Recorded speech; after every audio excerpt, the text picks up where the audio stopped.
Bonjour à toutes, bonjour à tous. Bienvenue sur Solaris, la petite chaîne dédiée à l'astrophotographie facile. Tout d'abord, excellente année 2025 à toutes et à tous. On commence fort l'année 2025 avec cette première vidéo sur le Célestron Origin, car je vais vous présenter le test suprême ou test ultime pour cet appareil. Le test des moyennes galaxies en ciel pollué depuis Paris. Il s'agit du test le plus important. En effet, le Vespera Pro échoue systématiquement à produire une bonne photographie d'une grande, moyenne ou petite galaxie en ciel pollué depuis Paris. Même avec M110, la très grande galaxie d'Andromède, ou M51, la grande galaxie du tourbillon, le Vespera Pro ne produit pas une image de bonne qualité, même avec un temps d'exposition long et le filtre CLS. Ceci est dû à deux raisons principales. D'une part, le type d'objet photographié, les galaxies, qui sont généralement des objets peu lumineux et de petite taille, et qui émettent une lumière dans toutes les longueurs d'onde, ce qui ne facilite pas l'utilisation de filtres CLS.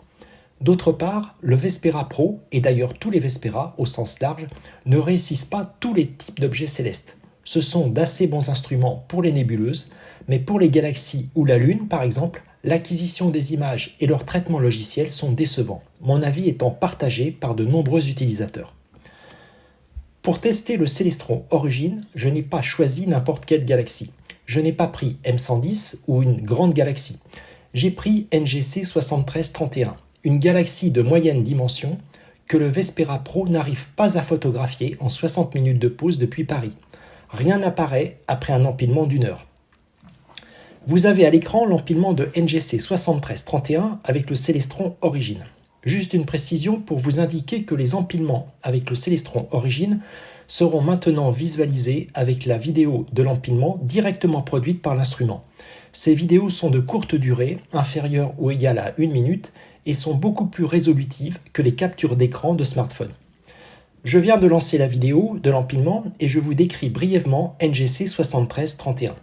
NGC 7331 ou Caldwell 30 est une galaxie spirale localisée dans la constellation de Pégase.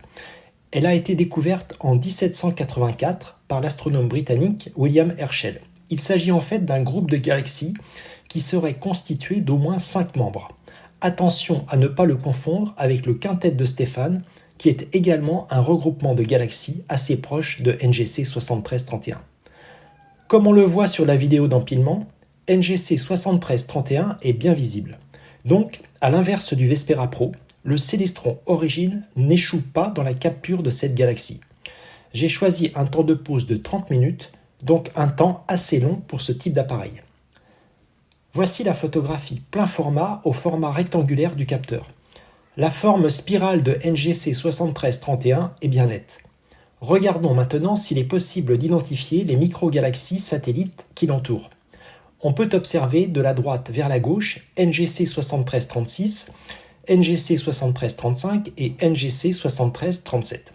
Je ne suis pas sûr pour NGC 7338, donc je ne l'ai pas présenté.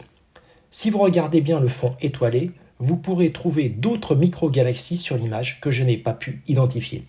Ce test clôture les tests du Célestron Origin en ciel pollué depuis Paris et sa comparaison avec Vespera Pro. Dans tous les domaines, le Célestron Origin s'avère être un instrument de bien meilleure qualité que le Vespera Pro.